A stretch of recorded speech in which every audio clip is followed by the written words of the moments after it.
Bom dia a todos. Estejamos em paz, em harmonia, neste dia 12 de dezembro de 2012. Esse dia 12 de dezembro é muito significativo para este auditório, porque hoje completa 3 anos que este auditório foi inaugurado. E particularmente para mim, para os meus irmãos e para minha mãe, hoje também é aniversário do casamento dela com meu pai. Então é um dia extremamente interessante para nós. E hoje eu queria também quebrar um pouco o padrão, e eu vou preferir não fazer nenhuma leitura, e sim um comentário. E nesse comentário uma proposta. Nós sabemos que na próxima semana, no comecinho da outra, nós estaremos vivendo o dia 24 de dezembro, dia que antecede o que nós convencionamos chamar de dia do Natal. E mesmo sabendo que quarta-feira que vem nós estaremos muito mais próximos do Natal, eu gostaria que o nosso Natal fosse começado a partir de hoje. Como assim? Nós, muitas vezes, por interesses os mais diferentes, não necessariamente interesses pequenos, mas outros interesses, nós deixamos concentradas as nossas vibrações, o nosso carinho, nós deixamos sempre para um dia único, ou quase que um período muito estreito, aquela oportunidade em que nós nos permitimos sermos mais nós mesmos, sermos mais alegres, sermos mais condescendentes uns com os outros, e dizermos por isso mesmo que estamos vivendo o período de Natal. A nossa proposta, a minha em particular, é que nós façamos pelo menos no mínimo de hoje até o dia 24, como se o dia 24 começasse exatamente agora. Que nós tivéssemos a oportunidade de vivermos um Natal um pouco mais longo do que o convencional de um dia único. Que tal se a gente abraçasse o espírito natalino a partir de hoje? E nós nos cumprimentássemos, inclusive já desejando Feliz Natal um para o outro, mesmo que daqui a pouco a gente se reencontre, mesmo que a gente saiba que vamos estar juntos outras vezes, por que não vibrarmos já, não apenas exteriorizando Feliz Natal, mas emitindo ondas de frequência dentro dessa vibração e começar a desejar Feliz Natal um para o outro? Diminuir um pouco mais o nosso sentido de crítica ao próximo, e tentarmos pelo menos exercitar alguma coisa de mais positivo que todos nós temos. Um dos grandes exemplos foi dado por uma situação que começou constrangedora, mas depois terminou muito feliz, quando uma criança, sentada à mesa de um restaurante, o pai, por um hábito ainda bem cristão, pediu ao filho que fizesse uma oração. Mas não lembrou de pedir ao filho que fizesse uma oração coletiva, e o filho fez uma oração extremamente pessoal e particular. O filho então começou a fazer uma prece bem alta no restaurante, dizendo mais ou menos assim: Deus, Pai, e se tu és mesmo Pai e és bondoso, por favor, Deus, dá-me um sorvete depois do almoço. Algumas pessoas sorriram. Outras pessoas ficaram sem entender o que estava acontecendo. Mas uma senhora mais austera se dirige para a criança e chega até ela e diz: você é louco? E o menino diz: por quê? Diz: como que você reza para Deus para pedir um sorvete? Você já se viu Deus ser ocupado para dar um sorvete para a gente? E o menino caiu no choro. E ele começa a chorar, e o pai então, com muito cuidado, chega perto do filho e disse: meu filho, não chore, esta é a opinião desta mulher. Mas será que eu estou cometendo algum erro, pedir a Deus que Ele me dê um sorvete? Ele disse: não, meu filho, você não está errado. Você está pedindo algo que para você é importante, pelo menos neste momento. E Deus vai lhe atender. Ele disse: como é que Deus pode me atender, se eu nem ao menos estou vendo? Ele disse: quem é o seu pai? Ele disse: é o Senhor. Ele disse: quem foi que deu esse pai para você? Ele olhou para um lado e para o outro e disse: foi Deus. Pois se eu te der alguma coisa, é Deus quem está te dando. termine de comer que eu vou lhe dar o seu sorvete que Deus está mandando. E o menino ficou feliz, almoçou. E no final ele foi e pediu: eu quero um sorvete bem grande. E eu quero um sorvete de morango com chocolate. Porque não se sabe bem qual é a magia. Toda criança tem 1000 opções de sorvete, mas a primeira é morango com chocolate. E ele pegou o sorvete e o pai disse: pronto, meu filho, aqui está o seu sorvete. E ele disse: espera aqui, pai, um minuto. E ele se levantou e foi à mesa onde estava a senhora. Ele disse: senhora, isso que é? Deus mandou para a senhora esse sorvete. Mas eu não peço sorvete a Deus. Ele diz: Deus nos atende mesmo quando a gente não pede. Mas você não queria o sorvete para você? Isso é porque Deus já me dá tantas coisas, que até um sorvete que eu peço Ele me dá. E nessa hora eu preferi dar para a senhora, que talvez ainda não tenha aprendido a pedir as coisas a Deus. Quantas vezes a gente está querendo ser apenas formal na nossa relação com Deus? Deveríamos ocupar a Deus pedindo a Ele um sorvete? Talvez não, como adultos. Mas como criança, qual é o universo mental e emocional de uma criança? Ela queria um sorvete. Mas será que Deus é tão rancoroso assim de dizer, não, um sorvete eu não atendo? Porque uma criança não sabe o que pede. Mas se uma criança não sabe o que pede, quem lhe atende deve saber por que atende. Quantas vezes os nossos filhos nos pedem coisas que a gente diz: isso não é fácil. E a gente pergunta: não é fácil para a criança? Não, não é fácil eu dizer não. E nós lutamos muito contra o nosso mundo íntimo de sermos bons, de sermos felizes. Nós criamos, estabelecemos, nos fundamos em determinados paradigmas, parâmetros, valores, que nem sempre são muito bons para o contexto geral. Quantas pessoas acham que o mundo só é bom se o mundo for duro, pesado, difícil? Quantos outros prefeririam um mundo um pouco mais ameno? Quantas pessoas só produzem muito se for na ponta do chicote? Quantas pessoas só produzem se for com carícias na cabeça? Cada um de nós somos um mundo. Mas o mais interessante é que Deus sabe disso. E se Ele sabe disso, obviamente Ele vai nos entender e nos atender dentro de uma conjugação perfeita. O que você quer, pede, precisa, e o que eu posso te dar te é útil e vai no fundo te fazer bem. Por que temos que necessariamente pensar que o mundo é raivoso? Por que temos que pensar que Jesus veio para nós comemorarmos apenas, doando chocolates, doando presentes, dando um abraço fortuito no dia 24 de dezembro? Por que nós não imaginamos que Jesus estará e ficaria muito mais feliz se nós começássemos um Natal bem antes, que na realidade nunca deveria deixar de existir, e por vários motivos. Primeiro, porque é bom ser bom.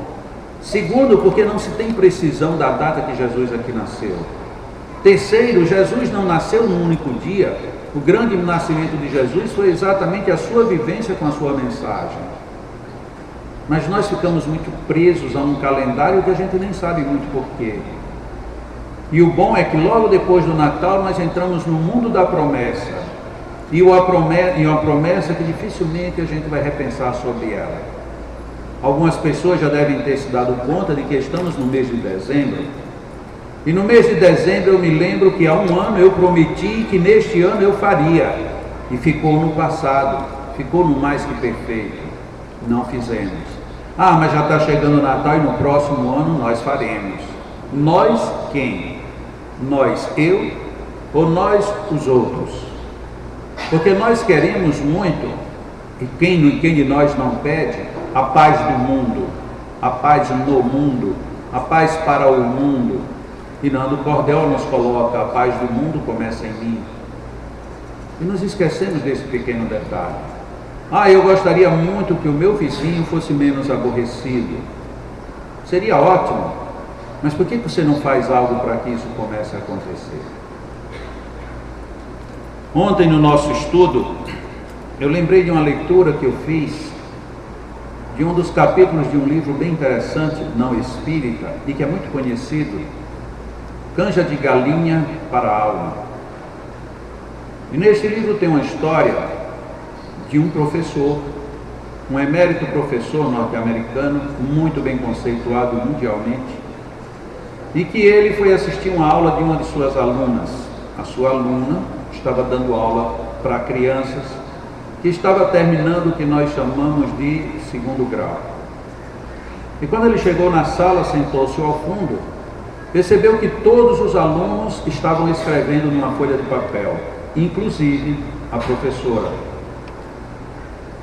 E ele começou a observar que ninguém parava para nada, ninguém conversava, não havia o interesse de cola, de roubar informações um do outro. Ele se aproximou do aluno que estava mais perto e foi ver o que era que ele estava escrevendo. E, para sua surpresa, o aluno estava escrevendo: eu não consigo comer só uma fatia de bolo. Eu não consigo entender as pessoas chatas. Eu não consigo fazer tudo o que me pedem. Eu não consigo aprender matemática. Eu não consigo. E todas as frases começavam com eu não consigo. Aquele professor conhecido, por ser um professor que valorizava muito a autoestima de todos, ficou muito indignado quando viu aquele exercício, como é que a professora está pedindo aos seus alunos que destaquem os pontos negativos. Mas como um professor cuidadoso, ele resolveu olhar outros papéis de outros alunos. E outros alunos escreviam absolutamente a mesma coisa. Todos tinham nas suas frases por início, eu não consigo. E ele foi até a professora e chegou lá, a professora de cabeça baixa continuava também a escrever, eu não consigo. E escrevia o que ela não conseguia. Ele resolveu voltar, sentou-se e esperou para ver o desfecho daquilo tudo. No final, a professora abriu uma grande caixa de sapatos e pediu e recolheu de todos os alunos aqueles papéis. Colocou tudo dentro da caixa, lacrou a caixa e chamou os alunos para o quintal, para um terraço que tinha ao ar livre. E ali eles cavaram um grande buraco no chão e depois de cavado ela disse, vamos fazer aqui um momento muito solene, muito respeitoso. Nós vamos agora nos despedir de alguém que esteve junto de nossa vida o tempo inteiro e que agora vai partir. E aí jogou lá no fundo aquela caixa com aqueles bilhetes, eu não consigo. E à medida em que a terra ia sendo jogada sobre a caixa, ela ia dizendo algumas coisas. Agora nós estamos respeitosamente nos despedindo, não vamos mais ter essa companhia, e vamos agora substituir essa companhia por alguém que nos dê mais força para a própria vida. E quando terminou aquilo, voltaram para a sala de aula, e na sala de aula ela pegou uma cartolina e colocou bem grande: eu não consigo, morreu. Eu não consigo, não existe mais. E a partir dali, em qualquer momento, qualquer aluno, quando dissesse qualquer coisa, eu não consigo, ela só fazia apontar para a placa. E a pessoa tinha que mudar de atitude, porque todos nós conseguimos, todos nós podemos, todos nós temos condições de vencer o que quer que seja. E aquele professor termina fazendo a seguinte pontuação: eu fui olhar uma professora que era minha aluna, e a minha aluna me deu uma aula que eu como professor nunca tinha dado nem recebido a ninguém. E aprendi que eu tenho que acreditar no que eu posso, muito mais do que no eu não consigo. Nós podemos começar a viver o Natal no dia 12 de dezembro de 2012. Eu lanço o desafio, estejamos vestidos do espírito natalino a partir de hoje. Tenhamos um pouquinho mais de calma, um pouquinho mais de paciência, um pouco mais de esperança, perseverança. Deixemos aquele aborrecimento que veio de inopinado, deixa mais um pouco, espera. Vamos dar um tempo para que ele se dissolva. Vamos jogar para fora as coisas ruins e enterrá-las como aquela caixa de papelão da professora. E vamos colocar no nosso coração algo muito maior. Paulo Coelho, em uma das suas crônicas, ele diz que é preciso que nós esvaziemos a nossa mente de emoções ruins, para que sobre espaço para criarmos novas e melhores emoções. Se este é o espírito de Natal, se nós dizemos que acreditamos e aceitamos o que Jesus nos prometeu, e se nós estamos em busca necessariamente de comportamentos como estes, que tal nós dizermos para nós mesmos e para todo mundo, pelo menos até o dia 24 e a partir de hoje, Feliz Natal.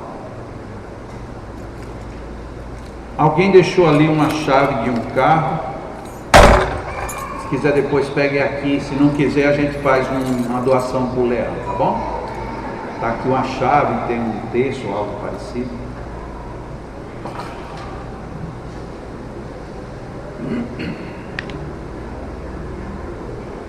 Vamos relaxar, vamos ficar agora bem confortáveis em nossos assentos ou onde estejamos.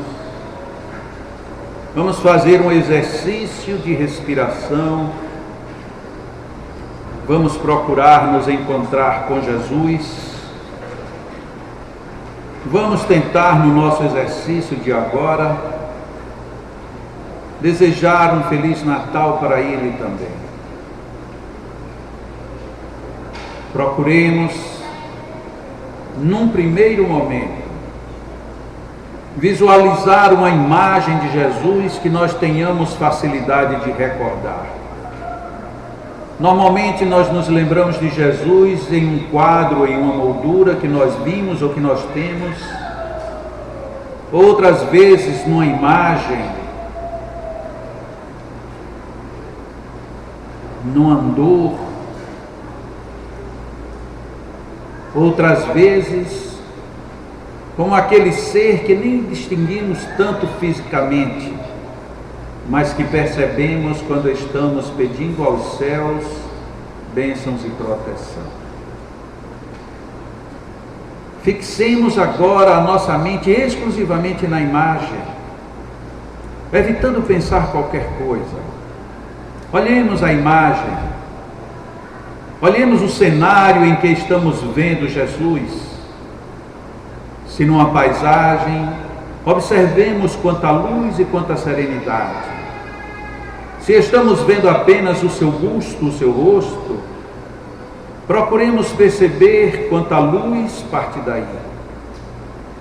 Se estamos momentaneamente dentro de uma igreja, de um templo qualquer, e estamos vendo em algum lugar a figura excelsa do nosso Mestre maior, percebamos as luzes que dele partem. Fiquemos apenas com a imagem e com a luz.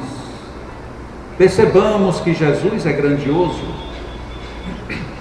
e que mesmo tendo vivido conosco há tanto tempo, a sua presença, a sua força, a sua existência ainda repercutem muito forte, muito vivamente dentro de nossas almas.